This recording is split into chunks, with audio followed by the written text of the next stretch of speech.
Hello everyone, मेरा नाम अजीत कुमार है। अभी हाल ही में 66वीं बीपीएससी की फाइनल रिजल्ट आई है, जिसमें मेरी रैंक 186 है और मुझे बीपीआरओ का पोस्ट मिला है। जहां तक मेरी एजुकेशनल बैकग्राउंड की बात है तो मेरी 10th और 12th भागलपुर डिस्ट्रिक्ट से ही हुई है। बिहार बोर्ड था वो। और साथ में मेरी जो यूजी है वो इंजीनियरिंग थी, जो कि BTech in electronics and communication IIIT Allahabad से हुई है। इससे पहले मैं ये बता दूं अपने जॉब के बारे में। मैं अभी इस रिजल्ट से पहले रेलवे में as a SSC tele work कर रहा था, साथ में सिविल सर्विसेज की प्रिपरेशन भी कर रहा था और मैंने पाणिनी IAS से ऑप्शनल की क्लास ले रखी थी पहले ही। साथ में जीएस की भी क्लास ली थी, जो भी मैं आगे बताऊंगा, या कहीं से भी नोट्स कलेक्ट किए थे। ठीक है, तो पहले मैं आपसे मैं ये बता दूं कि मेरी मीडियम हिंदी थी और ऑप्शनल तो मैं बताया संस्कृत लिटरेचर, और संस्कृत से ये मेरा सेकंड अटेम्प्ट था। फर्स्ट अटेम्प्ट में मैं संस्कृत को पूरा कवर नहीं कर पाया था क्योंकि जॉब वगैरह और भी कुछ परेशानियां थी। सो अभी फाइनली मैं संस्कृत का सिलेबस कवर किया और बहुत ही अच्छे परिणाम देखने को मिले, जो कि आप लोगों के समक्ष है आई। सबसे पहले मैं ये बताना चाहूँगा कि मैं पहले संस्कृत ऑप्शनल की स्ट्रेटेजी या जो भी मैंने किया वो बताना चाहूँगा। उसके बाद मैं बीपीएससी की पीटी, फिर GS1, GS2 और इंटरव्यू के बारे में आपको शॉर्ट में, और जो भी आप बोल सकते हैं, मैं ब्रीफ में आपको बताऊंगा। ठीक है, तो संस्कृत ऑप्शन की जहाँ तक बात करें तो मैं पाणिनी IAS का क्लास 2 में स्टूडेंट रहा हूँ। वहाँ पे मैंने यूपीएससी के लिए क्लासेस की थी। साथ में जब बीपीएससी का पेपर आता था या सर कुछ ऐसा एक्स्ट्रा क्लास करवाते थे तो बीपीएससी का सिलेबस और कुछ नोट्स प्रोवाइड करते थे। और आप लोगों को क्या करना है, अगर संस्कृत लिटरेचर लेते हो तो सर की क्लास तो करना ही मैं वो रिकमेंड करूंगा।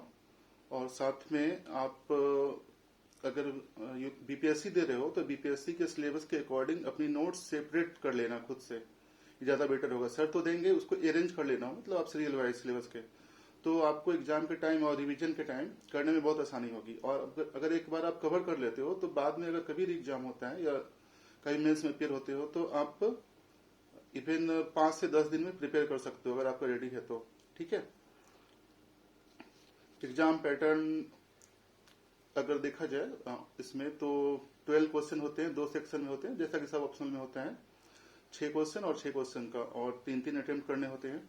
तो आप चाहे तो सारे 6 क्वेश्चन भी हिंदी में अटेम्प्ट कर सकते हैं, और अगर हिंदी में अटेम्प्ट करते हुए बीच बीच में आप श्लोक डालते हैं तो मार्क्स ऑलमोस्ट उतने ही आते हैं, आपको कोई चिंता की बात नहीं। वैसे इस बार मैं एक क्वेश्चन एक नाटक पे आया था, उसमें नाटक में जो बहुत सारी थ्योरीज दी गई हैं उस पर लिखना ज्यादा था, तो मैं नाटक की प्रॉपर्टीज ज्यादा लिख दिया था, तो मुझे ऐसा लग रहा है। तो मेरी 175 मार्क्स है।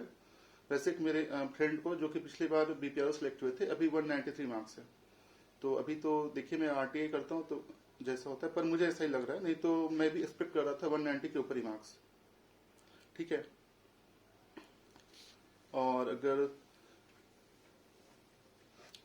पर क्वेश्चन आप श्लोक 4 से 5 श्लोक डाल सकते हैं पर क्वेश्चन, तो ज्यादा वो रहेगा अगर आप हिंदी में भी अटेम्प्ट करते हैं तो।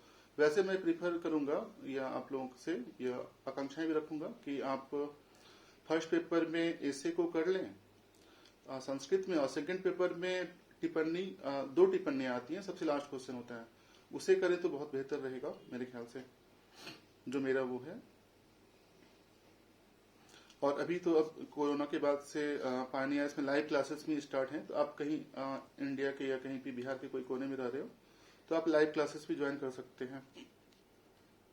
और आप लोग को लगे कि मैं संस्कृत क्यों लिया, मेरी एजुकेशनल बैकग्राउंड तो बीटेक थी, वो भी इतने अच्छे कॉलेज से। तो मेरे परिचित हैं और भैया भी लगते हैं, सदानंद भैया हैं, वो 248 से 52वीं बीपीएससी में संस्कृत और फिलोसफी ऑप्शनल से उनकी सेकेंड रैंक आई थी, और उसी ईयर उनका यूपीएससी में भी रिजल्ट हुआ था 363 रैंक से। अभी वो आईपीएस है छत्तीसगढ़ में। तो क्लासेस वगैरह आप करते हैं तो उनका भी गाइडेंस अवेलेबल होता है, बीच बीच में आकर के आपको इवेंट मॉनिटरिंग और वो कुछ गाइडेंस देते रहते हैं। हाँ, तो अगर मैं अब पीटी की बात करूं, एक बात मैं और आपसे शेयर करना चाहूंगा कि अगर एक क्वेश्चन तो फुल क्वेश्चन आपके ग्रामर के होते हैं 50 मार्क्स के, और ग्रामर का यूज तो आपको सभी जगह है। संस्कृत में अगर आंसर करना है या कुछ भी श्लोक वगैरह याद करने में ग्रामर की भी उपयोगिता होती है। तो ग्रामर वहाँ पे डेली कराया जाता है। इवन ग्रामर को बहुत ही अच्छे ढंग से इवन ग्रामर और उसकी टेस्ट भी ली जाती है डेली और इवन वीकली बेसिस पे। तो ये भी है।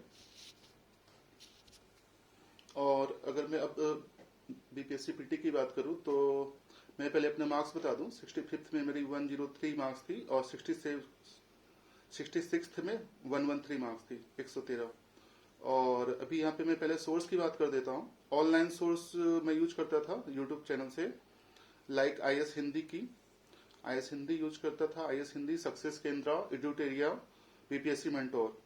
और साथ में अगर ये ऑनलाइन सोर्स हो गए आपके, क्योंकि वहां पे आपको बहुत सारे प्रैक्टिस सेट्स पीवाईक्यू के भी सॉल्व मिल जाते हैं, जिससे कि आप कम टाइम में कर सकते हैं एक्चुअली।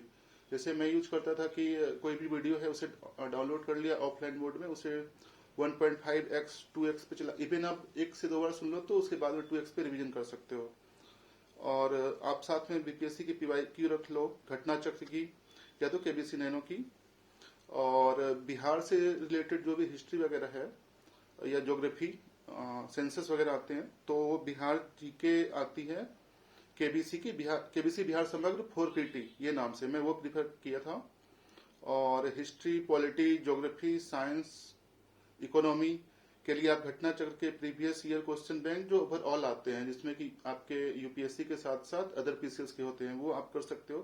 पर वो बहुत मोटी होती है और बनाने में समय लगता है, तो उसे प्रैक्टिस करने में इवन आप बाद में भूल भी सकते हो, क्योंकि एक बार आपने किया तो सेकंड टाइम उतना कर पाओगे नहीं, टाइम नहीं मिलता है। तो मैं इसके लिए आईएएस हिंदी पर वीडियो पड़ी हुई है, ये सारे सब्जेक्ट्स की घटना चक्र की, उसकी मेन चीजें, तो वो मैं इवन एग्जाम से पहले जाता हूँ तो 2 बार रिवीजन कर लेता हूँ उसे, 2 से 3 बार। तो वो मुझे बहुत हेल्प करी थी। और अगर आपकी बेसिक क्लियर है तो ये आप डायरेक्ट कर सकते हो, नहीं तो आप एनसीईआरटी की ओर मूव करो। एनसीईआरटी स्पेक्ट्रम जैसे हिस्ट्री के लिए हो गई, पॉलिटी के लिए डिस्ट्रिक्ट के प्रिंटेड नोट्स मैंने पढ़ा है। और अगर ज्योग्राफी आप करना चाहते हो एनसीईआरटी को नहीं, और आप थोड़ा प्रो स्टूडेंट हो तो आप बर्नवाल की बुक डायरेक्ट पढ़ सकते हो, जो कि 11th-12th बेस्ड होती है। और ये बीपीएससी के जो क्वेश्चन है पीटी के, उसकी पीवाईक्यू सक्सेस केंद्र पे पड़ी हुई है अच्छे से, तो मैं उसे कर लेता था। कभी कभी 1 2 3 क्वेश्चन में आपको दिक्कत आ सकती है, पर उससे ज्यादा परेशान होने की नीड नहीं है, आप उसे फॉलो करें। और कुछ अगर इरर लगे तो आप करेक्ट कर ले, इतनी तो होनी चाहिए आपके पास वो। करंट के लिए परीक्षा मंथन, घटनासार और अभी प्रतिदृष्टि आती है बीपीएससी स्पेशल, वो तीनों में से आप कोई 2 ऑप्ट कर लो, या इवन 1 कर लो, समय तो 2 कर लो, वो काफी रहेगा। टेस्ट सीरीज पीटी का मैं कभी नहीं किया, ये ऑनलाइन जो जितने भी मैंने प्लेटफॉर्म बताए वहां पे बहुत सारे टेस्ट अवेलेबल होते हैं, तो मैं उसे ही कर लेता हूँ। एक बात और, पीटी के साइंस के लिए अगर आपका साइंस वीक है या जो भी, तो 9th-10th की एनसीईआरटी आप जरूर फॉलो कर ले, उसे 2 से 3 बार, इवन ज्यादा भी पढ़े, वो आप पे डिपेंड करता है कि अगर आपको 5 बार पढ़ने की नीड है या 2 बार या 3 बार, तो उसे आप देख लें। उसके बाद आप उसकी पीवाईक्यू कर लें घटना चक्र की, या तो ऑनलाइन मोड या ऑफलाइन, अगर आपके पास समय है तो ऑफलाइन मोड में कर सकते हैं। अभी मैं अब जीएस फर्स्ट पेपर मेंस के बारे में कुछ सोर्सेस और वो बता दूं अपनी स्ट्रेटेजी। इसके लिए आप पहले तो केबीसी की प्रीवियस ईयर जो क्वेश्चंस आती है, प्रीवियस ईयर सॉल्व्ड, वो आप इंग्लिश या हिंदी मीडियम जो भी है आप उसे ले लें। मार्केट में और भी हैं बहुत, पर मुझे केबीसी की ठीक लगी उसमें से। वैसे उसमें बहुत सारे सुधार की नीड है, पर फिर भी केबीसी उसमें से ठीक लगी, ठीक है, तो आप इसे ही फॉलो करें। हिस्ट्री के लिए मैंने जो बनाई स्ट्रेटेजी कि 10 से 15 टॉपिक होते हैं। मैंने गांधी, नेहरू, टैगोर को छोड़ दिया था, क्योंकि उसमें वर्सेटाइल क्वेश्चन आते हैं, तो मेरी थोड़ी आर्ट बैकग्राउंड रही नहीं है, और तो मुझे लगा कि जो नॉन चीज है उसमें मैं कुछ रिसर्च भी कर सकता हूँ, तो इसलिए मैंने गांधी, नेहरू, टैगोर को छोड़ के सारे टॉपिक आप प्रीवियस क्वेश्चन देख करके उसे पहले तो आप टॉपिक या क्वेश्चन सेलेक्ट कर लो, उसके बाद आप उसे पर्सनल नोट्स बना लो, इवन मैप डायग्राम के साथ। तो मैं जो फॉलो किया था, रिपब्लिका के एक सारे आनंद श्रीधर, उनकी नोट्स थी, और प्लस केबीसी बिहार समग्र आती है मेंस के लिए, वो दोनों मिला करके मैंने नोट्स बनाया। और उसके साथ जहाँ पे जैसे मौर्यन आर्ट है, तो डायग्राम के लिए मान लो आपको स्तूपा का, स्तंभ का, ये सब का पिक आप बना सकते हो। या जैसे आपका पटना क्लब है, पटना क्लब में आप इंडिया का मैप बना के कैसे कैसे मुगल दरबार से वहाँ के कलाकार फॉलो अप किए, मूव किए, वो आप कर सकते हो। इस टाइप से आपको खुद से भी बहुत चीजें करनी पड़ेगी, थोड़ा सा रिसर्च, थोड़ा थोड़ा। पर ये कब कर पाओगे, जब आपके बेसिक नोट्स बेसिक वो रेडी हो जाएंगे, जब आप कंफर्टेबल हो जाओगे सिलेबस से, तो सिलेबस से और उसके जो भी प्रॉब्लम के सॉल्यूशन है, जो भी क्वेश्चन है, उसके बाद आप ये कर सकते हो एक्स्ट्रा। पहले तो आप ये जो बेसिक सिलेबस है उसे कंप्लीट कर ले रहा, उसके बाद आपके नोट्स में जगह होनी चाहिए कि ये सब आप फिल कर सकते हो। आईआर के लिए मैं दृष्टि की मैगजीन और विजन की मैगजीन लेता था, और उसमें से जो बीपीएससी के सिलेबस के अकॉर्डिंग या जो पहले पूछा गया है वो मैं तैयार कर लेता था। उनके टॉपिक्स मैं भी अभी मतलब पिछले बार मुझे लगता है 40 से 50 टॉपिक तैयार किया था, तो अभी मैं 67 में भी ऐसा ही करूंगा अकॉर्डिंग टू एग्जाम पैटर्न या जो भी। ठीक है, साथ में ओनली आईएएस की वीडियो, इसमें जो ऑनलाइन सोर्स था ओनली आईएएस की मैं एडिटोरियल सुनता था, और प्रशांत धवन सर के एक वर्ल्ड अफेयर्स की वो है, वो मैं सुनता था, चैनल है। और ओनली आईएएस जैसा कि आप लगभग सभी लोग जानते हो कि सिमित सब चलाते हैं। इवन आप अगर वो सुनते रहोगे तो उसमें पॉलिटी के भी टॉपिक, साइंस टेक के भी टॉपिक, इकोनॉमिक्स के भी टॉपिक आते हैं, इवन लेटेस्ट अपडेट उसमें होते हैं। तो उससे आप 2-4 पॉइंट 10 पॉइंट आपके पास नोट्स तैयार है तो उसमें आप पुट कर सकते हो उसे। इवन साइंस टेक में जैसे बताया कि हेल्पफुल होगी। डीआई के लिए मैं एग्जाम से पहले बस पीवाईक्यू को सॉल्व करके जाता था एक बार, बट आप लोग जिनको कुछ समस्याएं आती हैं वो आप बेसिक बुक शायद आर.एस. अग्रवाल की आती है, मैं इतना नहीं जानता, पर जो जानता हूं मैं बता रहा हूं आपको। आर.एस. अग्रवाल की बुक आती है बेसिक्स, वो आप कर लो, नहीं तो एलकी झा की कुछ प्रैक्टिस सेट्स आती है तो आप करो डीआई के लिए। या अदर सोर्स हो तो आप बिल्कुल वो फॉलो कर लेना। डीआई की जिन्हें थोड़ी सी मुश्किल है वो डीआई की प्रैक्टिस जरूर करें, क्योंकि ओब्वियसली आप लोग जान रहे हैं कि ये बहुत मार्केबल है, मार्किंग इसकी अच्छी होती है। मुझे वैसे इस बार मेरी थोड़ी सी एक जगह पे आंसर मिस्टेक हो गई थी, पता नहीं कैसे। 65th मेरे 72 में 70 मार्क्स थे डीआई में, 2 मार्क्स कटे थे बस प्रोसेस या कुछ के, सारे आंसर सही थे। अब मैं GS2 के बारे में कुछ बताऊंगा आपको, सोर्सेस बताता हूँ। और आप देखो, पॉलिटी के लिए मैं दृष्टि का प्रिंटेड नोट्स है वो मुझे अच्छी लगी थी, और साथ में हमेशा ये पीवाईक्यू को लेके आप हमेशा चलना, जो पहले क्वेश्चन पूछे जा चुके हैं। और रिपब्लिका आनंद श्रीधरन सर की है, उनके नोट्स थे मेरे पास, सर से ही लिया था मैं। और ओनली आईएएस मिला करके मैं सेल्फ नोट बनाया था पॉलिटी के लिए। और इकोनॉमिक्स एंड साइंस टेक के लिए आर कुमार सर की ऑनलाइन क्लासेस मैंने ली थी, तो सर अच्छा पूरा एडवांस तो सॉरी पूरा वो फुल सिलेबस कवर कराते हैं इवन अच्छे से, तो आप उससे कर सकते हो, या जैसे आप देख लेना। तो मुझे तो ये हेल्पफुल लगा था, इसलिए मैं बोल रहा हूँ। साइंस टेक, और ये आपको साथ में करना है, अगर वो आप फॉलो करते हो तो साइंस टेक में पीवाईक्यू से बिहार के प्रॉब्लम से रिलेटेड आते हैं, जैसे ड्राउट है, फ्लड है, या कुछ साइंस टेक की मदद से आप कैसे डिजिटल बिहार या उससे गवर्नेंस को कर सकते हो। तो ये सब चीजें आप साथ में एक्स्ट्रा खुद से भी ऐड करना, इवन गूगल का हेल्प लेकर के, और जैसे क्वेश्चन आते रहे हैं। और जहां तक मेंस के टेस्ट सीरीज की बात है, तो आंसर राइटिंग तो मस्ट है, पर मेरे पास समय की कमी हुआ करती थी, तो मैं इवन आज तक 2 से 4 क्वेश्चन लिखा होऊंगा। इवन मतलब अगर किसी को ऑनलाइन सेंड करना हो तो, पर नहीं कर पाता था, रूम पे किया था, मतलब इवन 5 से 10 क्वेश्चन प्रैक्टिस। बट आप लोगों से मेरी वो उम्मीद रहेगी या रिक्वेस्ट कि आप लोग उसे जरूर करें। आंसर राइटिंग बहुत जरूरी है, बहुत।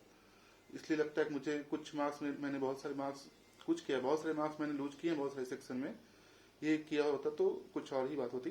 ठीक है, तो इस बार मैं जैसे कि आईएएस हिंदी की मेंस टेस्ट सीरीज मैं पिछली बार लेना चाहता था, पर उस समय नहीं मिल पाया, एग्जाम का वो कोरोना वगैरह था। इस बार तो पक्का लूंगा।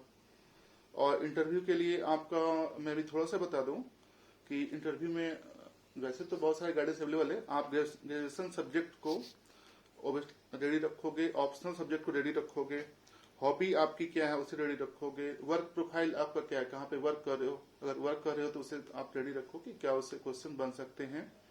और इवन होता क्या है कि आपने ग्रेजुएशन कहाँ से किया है, तो वहाँ की वर्क प्लेस के, इवन वर्क नहीं सॉरी, वो प्लेस के डिटेल भी पूछ लेते हैं। और सेम अगर आप जहाँ पे जॉब कर रहे हो वहाँ के प्लेस के बारे में भी वो डिटेल पूछ लेते हैं। फिर साथ में आपको करंट बिहार का करंट तो तैयार करना पड़ेगा, बिहार का, इंडिया का और इवन वर्ल्ड का। और सिचुएशनल बेस्ड क्वेश्चंस होते हैं, लाइक योर प्रेफरेंस, अगर डीवाईएसपी है तो उसके अकॉर्डिंग होंगे, एचडीसी है तो उसके अकॉर्डिंग आपसे क्वेश्चंस किए जा सकते हैं। इवन 1 से 2 प्रेफरेंस तक जाते हैं, उसके नीचे नहीं जाते हैं। और मैं साथ में ये बोल रहा हूँ कि मेरे एक सीनियर हैं जिनसे मैं इंटरव्यू का गाइडेंस मिला, आलोक कुमार सिंह नाम है उनका। वो 56 से 59 में वीडियो बने थे और उनकी उस वक्त 150 की इंटरव्यू होती थी, उन्हें 105 मार्क्स मिले थे, 70%। तो उस वक्त के हिसाब से बहुत अच्छे मार्क्स थे। तो उनकी एक वीडियो पड़ी हुई है, गंगा सिविल सर्विसेज। वो कोई फ्री का ही वो है, ऐसा कुछ वो नहीं कि मैं यहाँ पे उनका ऐड कर रहा हूँ। तो आप उनके यूट्यूब चैनल पे उस वीडियो को जरूर देख लेना। होगा तो मैं कमेंट सेक्शन में सर को बोलूंगा कि प्लीज उन्हें पिन कर देगा, उस लिंक को डाल दें इंटरव्यू के लिए।